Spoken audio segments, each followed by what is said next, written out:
हर चीज़ की एक लिमिट होती है और होनी भी चाहिए। इंद्रेश उपाध्याय जी ने शादी की, ये उनकी चॉइस है। उन्होंने शिप्रा जी से शादी की और कुछ गंदे लोग जो कि हमारे समाज में रहते ही हैं हर जगह पे, चाहे आप रियल लाइफ में अपने आस पड़ोस में देखो या फिर सोशल मीडिया पे देखो, मतलब जो दिन इंद्रेश उपाध्याय जी, शिप्रा जी और उनकी फैमिली के लिए खुशी का दिन होना चाहिए था, जिस दिन में उन्हें बहुत सारी ब्लेसिंग्स मिलनी चाहिए थी, उस स्पेशल दिन को सबसे ज़्यादा दुखद बना दिया गया उनके और उनके परिवार वालों के लिए। मैं इसमें किसी 1 2 3 4 पर्सन की गलती नहीं बताऊंगी, ये हमारे समाज की गंदी मानसिकता है। ये जो ट्रोलर टाइप के लोग होते हैं वो अपनी नफ़रत में इतने अंधे होते हैं कि उन्हें कुछ दिखाई नहीं देता है कि वो टिप्पणी कर रहे हैं तो किस पे कर रहे हैं। समाज के जो ठेकेदार बैठे होते हैं, वही ठेकेदार जो गंदी मानसिकता लेके घूम रहे होते हैं, चाहे वो हमारे आस पड़ोस में हो या फिर आपको ऐसे लोग सोशल मीडिया पे भी दिखेंगे। इंद्रेश उपाध्याय जी ने शादी की शिप्रा जी से, जो दिन उनके और उनके परिवार वालों के लिए खुशी का दिन था, बहुत बड़ा दिन था, जिस दिन पे उन दोनों को ब्लेसिंग्स मिलनी चाहिए थी, बहुत सारा प्यार मिलना चाहिए था, उस दिन को इतना बुरा बना दिया गया। उनके लिए इतनी गंदी गंदी चीज़ें परोसी जा रही है। कुछ लोगों का कहना है कि शिप्रा जी तो पहले से ही हनीमून मना चुकी हैं, ये तो उनकी दूसरी शादी है। मैं ऐसे ट्रोलर से पूछना चाहती हूँ कि तो क्या हमारा समाज दूसरी शादी अलाउ नहीं करती? हमने तो मतलब हमारी कंट्री में दूसरी तीसरी शादी तो अलाउ है ना। अगर किसी भी रीजन से एक लड़की की पहली शादी टूट जाती है तो क्या उसे दूसरी बार शादी करके अपना घर गृहस्थी बसाने का, उसे खुश रहने का कोई हक नहीं है, कोई अधिकार नहीं है? आपको सिर्फ इतना ही पता है ना कि उनकी पहली शादी टूटी और दूसरी शादी उनकी इंद्रेश उपाध्याय जी से हुई, इसमें कौन सा बड़ा क्राइम है? चलिए इस मैटर पर डिटेल्स में बात करेंगे। So hey everyone, good morning, welcome back to my channel. I hope you all are doing great. So Indresh Upadhyay ji Vrindavan के प्रसिद्ध कथावाचक हैं, जो अपनी भजन और कथा के लिए मशहूर हैं, प्रसिद्ध हैं। इंद्रेश उपाध्याय जी का बचपन दूसरे सामान्य बच्चों की तरह खेल कूद में नहीं बीता, बल्कि वे बहुत जल्दी भक्ति शास्त्रों और कथा की ओर आकर्षित हो गए। उन्होंने श्रीमद् भागवत कथा, गीता और अन्य धार्मिक ग्रंथों का अध्ययन किया। सिर्फ और सिर्फ 13 साल की उम्र में ही इंद्रेश जी ने श्रीमद् भागवत कथा का अध्ययन कर लिया था। उन्होंने वृंदावन के ही कान्हा माखन पब्लिक स्कूल से अपनी एजुकेशन हासिल की है।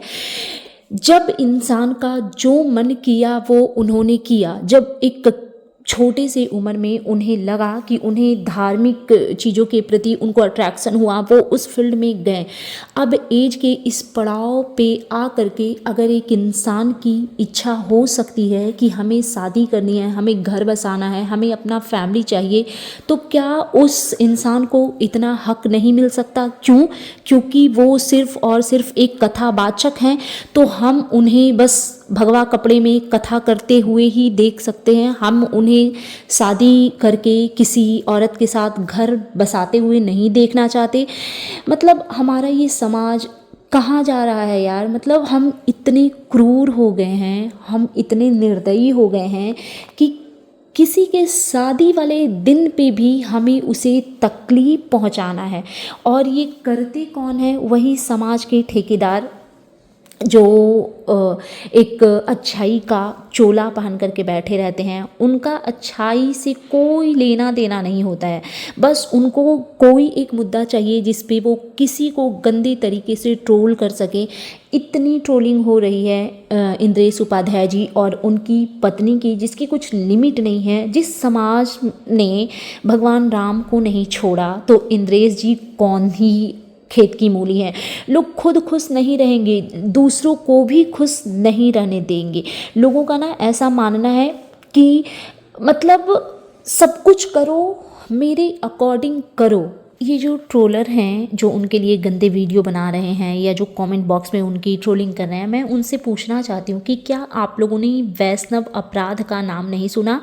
प्रेमानंद महाराज जी ने भी कहा है कि वैष्णव निंदा बहुत बड़ा अपराध है। हम जिस क्षेत्र से आते हैं वहाँ पे कहा जाता है कि पंडित मुख से सब पाक होता है, ब्राह्मण के मुख से सब पाक होता है। मुझे नहीं पता किसको मेरी बात समझ आएगी या किसको नहीं समझ आएगी। एक कथावाचक कुछ तो धर्म से जुड़े होंगे ना वो, और ऐसे इंसान की निंदा करके आपको क्या लगता है हम और आप बहुत अच्छी चीज़ें कर रहे हैं? नहीं, आपको शायद समझ नहीं आ रहा है कि आप जाने या अनजाने कौन सी गलती कर रहे हो और इसका भुगतान आपको किस तरीके से करना पड़ेगा। किसी फीमेल के लिए, एक औरत जिसने अभी अभी अपनी घर गृहस्थी बसाई है, उसके लिए इतनी गंदी गंदी चीज़ें आ रही है कि वो तो पहले से हनीमून मना चुकी है। ये इतनी बड़ी बात है क्या? अगर सिप्रा जी कि ये सेकंड मैरिज भी है तो क्या हमारे कंट्री में सेकंड मैरिज अलाउ नहीं है? ये कौन होते हो आप ये जज करने वाले? मुझे तो ना लोगों की ऐसी ऐसी बातें, मैं ऐसे ऐसे वीडियो देख रही हूँ ना, मतलब इतना खोखलापन है समाज में। ये जो जो लोग क्रिटिसाइज़ करने बैठते हैं उनके अंदर 100 कमियाँ खुद में भरी होगी, बट उनको वो नहीं दिखेगा। यार एक चीज़ बताओ, बहुत सारे ऐसे कथावाचक को हम लोगों ने जाना है, बहुत बड़ा बड़ा न्यूज बन चुका है, बहुत बड़े बड़े कथावाचक जेल में हैं। क्यों? क्योंकि उन्होंने कुछ गलत किया। तो भाई एक इंसान को कुछ नीड समझ में आई, शादी की नीड समझ में आई, उन्होंने बाकायदा, जो कि हमारा समाज ये अलाउ करता है कि जब आपकी इच्छा है आप शादी कर सकते हो, उन्होंने बाकायदा एक लड़की का हाथ थामा, उन्होंने एक डिसीजन लिया। उस डिसीजन को आप रिस्पेक्ट करो ना। आप क्या चाहते थे कि वो कुछ गलत करें किसी के साथ? अगर उन्हें किसी भी तरीके का नीड समझ में आया, उन्होंने शादी करी। ये इतना बड़ा पाप और अपराध है क्या? मतलब कुछ समझ नहीं आता कि हमारा समाज ये जा कहाँ रहा है। क्या हम लोग ऐसे थे या फिर अब ऐसे हो गए हैं? मतलब किसी भी तरीके से कुछ भी बोलते हो, एटलीस्ट थोड़ा तो सोचा करो। जो जिस दिन मतलब उनकी शादी हुई, उनकी ज़िंदगी का सबसे खूबसूरत पल होना चाहिए था, जिस दिन दुआएं आशीर्वाद बरसने चाहिए थे, उस दिन हमने आपने उनका और उनके परिवार का जीना दुश्वार कर दिया। और आज यह वीडियो उन लोगों के लिए जिनके अंदर थोड़ी सी इंसानियत बची होगी, जो संवेदनाएं जिनके अंदर थोड़ी बहुत होगी, थोड़ा सा यार समझने की कोशिश करो। इंसानियत के नाते ईमानदारी से सोचो कि इंद्रेश उपाध्याय जी कौन है। कोई फिल्मी कैरेक्टर नहीं है यार, वो एक नॉर्मल से कथावाचक हैं। कोई अरबपति, उद्योगपति, राजनेता नहीं है। एक साधारण से दिखने वाले सौम्य स्वभाव की, बड़े ही सरल नेचर भी है उनका। जिस तरीके से उनके कथा को आपने सुना होगा, बहुत ही साधारण आदमी है वो। तो इतना ज़्यादा क्रिटिसिज्म उनके लिए ये जो हो रहा है, ये मुझे कहीं से भी बिल्कुल भी सही नहीं लग रहा है। बहुत सारे लोग बोलेंगे, क्योंकि मैं जितना वीडियो देखी हूँ ऑलमोस्ट लोग अगेंस्ट में बोल रहे हैं, बट मुझे समझ नहीं आ रहा कि लोग इनके अगेंस्ट इतना क्यों बोल रहे हैं। क्या इन्होंने इतना बड़ा पाप किया है? शादी करना कब से पाप हो गया? दूसरी शादी भी अगर उस लड़की की है तो भी ये पाप नहीं है मेरी नज़रों में। एक लड़की की अगर फर्स्ट मैरिज टूटी है तो कुछ ना कुछ रीज़न रहा होगा ना। वो अपनी शादी में पता नहीं कौन से सिचुएशन को फेस कर रही होगी, उसने डिसीजन लिया कि मुझे नहीं रहनी है इस शादी में। और आजकल तो AI का ज़माना है, हमारे सामने जो फ़ोटोज़ वीडियोज़ आ रहे हैं, कौन उसकी पुष्टि कर रहा है कि ये कितने % सच है या झूठ है? आजकल तो सच से ज़्यादा झूठ ही बिक रहा है।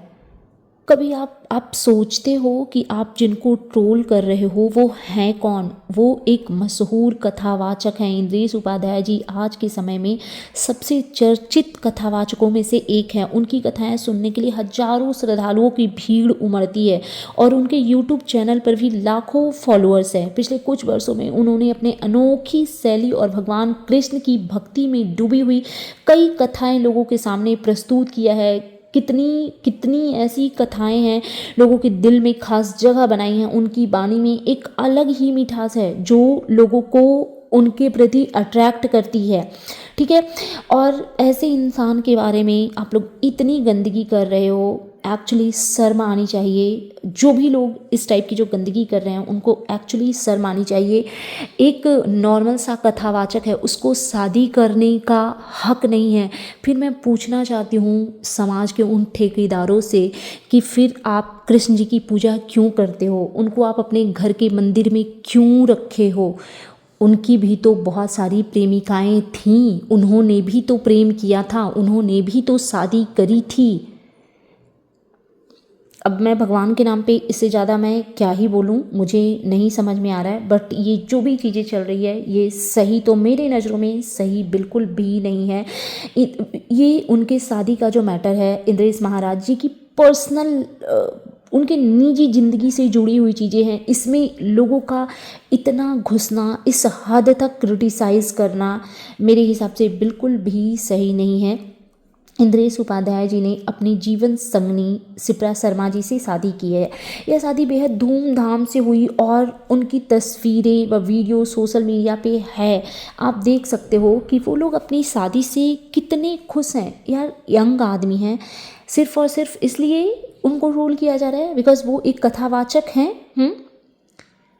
बड़ी ही शानदार तरीके से उनकी शादी संपन्न हुई और दोनों परिवारों ने इस मंगल कार्यक्रम को पूरे विधि विधान से संपूर्ण किया, पूर्ण किया। लेकिन जैसे ही यह वीडियो वायरल हो रहे हैं वैसे ही सोशल मीडिया पे एक अलग टाइप का खलबली मचा हुआ है।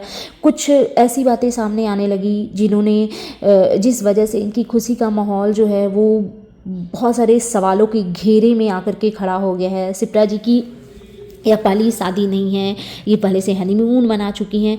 ऐसी चीज़ें सुनकर लोग हैरान हो रहे हैं। और इस चीज़ों की पुष्टि कौन कर रहा है? कोई नहीं। बस अजम्पशंस के बेसिस पे वीडियो बन रहे हैं। कमेंट करने वाले लोग कमेंट कर रहे हैं। अगर किसी से किसी चीज़ की प्रूफ मांगी जाए तो किसी के पास कुछ नहीं होता, एक्चुअली कुछ नहीं होता। So that's it. ये था मेरा रिएक्शन वीडियो। तो क्या ही कहें, बट कुछ चीज़ें ना मुझे लॉजिकली सही नहीं लगी तो मैंने सोचा कि मुझे इस पे बोलना चाहिए।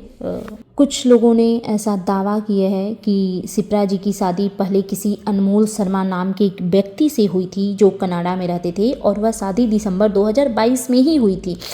इसके साथ ही यह भी दावा किया गया कि दोनों का तलाक 2023 में हो गया था, यानी उनकी शादी सिर्फ 1 वर्ष ही चली। तो अगर 1 साल में उनकी शादी टूट गई और उन्होंने अब इंद्रेश उपाध्याय जी से शादी करी है तो आपकी नज़र में ये कौन सा पाप है, ये कौन सा क्राइम है?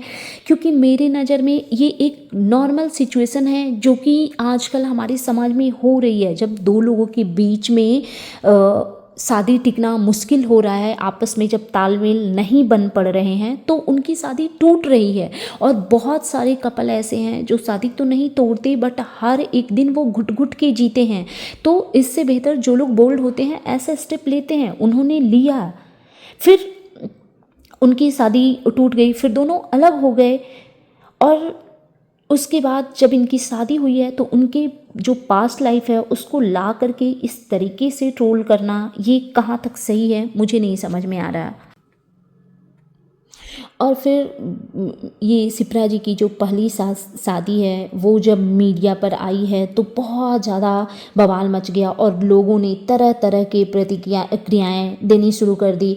अब यहाँ एक और दिलचस्प बात सामने आई है। जब लोगों ने शिप्रा जी के यूट्यूब चैनल को खोजने की कोशिश की तो पता चला कि उनका चैनल डिलीट कर दिया गया है। यह बात भी काफ़ी चर्चा में रही क्योंकि आजकल के दौर में जब हर कोई अपनी पहचान बनाने के लिए सोशल मीडिया का सहारा ले रहा है, ऐसे में किसी का अपना चैनल डिलीट करना थोड़ा अजीब लग रहा है। इस पर भी तरह तरह की बातें कही जाने लगी। कुछ लोगों ने यह दावा किया है कि शिप्रा जी के यूट्यूब चैनल को इसलिए डिलीट किया या करवाया गया होगा ताकि उनकी पुरानी वीडियोस को लोग देख ना सकें और उनकी इमेज को कोई नुकसान ना पहुंचे। तो मेरे अकॉर्डिंग ये भी सही है ना, क्योंकि पहले भी अगर उनकी एक मैरिज हुई थी तो शायद कुछ यादें होंगी। अब उन चीज़ों को आप लोग निकाल करके कुरेद करके सवालों पे सवाल, तो इससे बेहतर है ना कि उन्होंने उस चीज़ को हटा दिया ताकि पास्ट लाइफ जो उनकी थी वो प्रेजेंट लाइफ पे हावी ना हो, लेकिन लोगों को उसमें भी चैन नहीं है, लोगों को उसमें भी सुकून नहीं है। किसी मीडिया यूजर्स का कहना है कि यह काम उनकी पीआर टीम ने किया होगा ताकि सिप्रा जी की पब्लिक इमेज को एक नया रूप दिया जा सके और उनकी पुरानी हिस्ट्री को पूरी तरह से मिटा दिया जा सके। यह भी कहा जा रहा है कि चैनल डिलीट करने के पीछे यह मकसद था कि लोग उनकी पुरानी वीडियोस का गलत इस्तेमाल ना कर सकें और ना ही उन वीडियोस को एडिट करके कोई विवादास्पद कंटेंट बनाया जा सके। और अगर ऐसा होता तो उनकी पास्ट लाइफ का जो दाग धब्बे थे उससे उनकी प्रेजेंट मैरिड लाइफ पे भी असर छोड़ता, छाप छोड़ता। इस वजह से उन्होंने डिलीट करवाया होगा, लेकिन नहीं, लोगों को तो शांति चाहिए ही नहीं। लोगों को हर हाल में मुद्दा बनाना है। एक तलाकशुदा औरत, इसमें उसने दूसरी शादी की, इसमें छुपाने जैसी कौन सी बात है। लेकिन पता है जो लोग पब्लिक प्लेटफॉर्म पे होते हैं उन्हें मजबूरी में छुपाना पड़ता है, क्योंकि नेवर नोज कौन किस बात को किस तरीके से कहाँ तक लेकर के जाएगा। अब सिप्रा जी पहले से शादीशुदा थी या सिर्फ और सिर्फ एक अफवाह है जो सोशल मीडिया पे फैलाई जा रही है।